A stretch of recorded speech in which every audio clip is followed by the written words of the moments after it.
بسم اللہ الرحمن الرحیم۔ یوم عاشوراء، فرعون سے نجات کا دن۔ حضرت ابن عباس رضی اللہ عنہما سے روایت ہے کہ رسول اللہ صلی اللہ علیہ وآلہ وسلم جب مدینہ منورہ تشریف لائے تو آپ صلی اللہ علیہ وآلہ وسلم نے یہودیوں کو دیکھا کہ وہ عاشوراء یعنی 10 محرم کا روزہ رکھتے ہیں۔ آپ صلی اللہ علیہ وآلہ وسلم نے ان سے اس کا سبب دریافت فرمایا تو انہوں نے بتایا، یہ ایک بابرکت دن ہے۔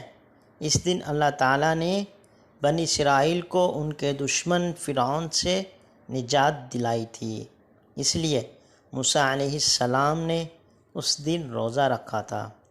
آپ صلی اللہ علیہ وسلم نے ارشاد فرمایا، ہم موسیٰ علیہ السلام کے اس عمل کو اختیار کرنے میں تم سے زیادہ حقدار ہیں۔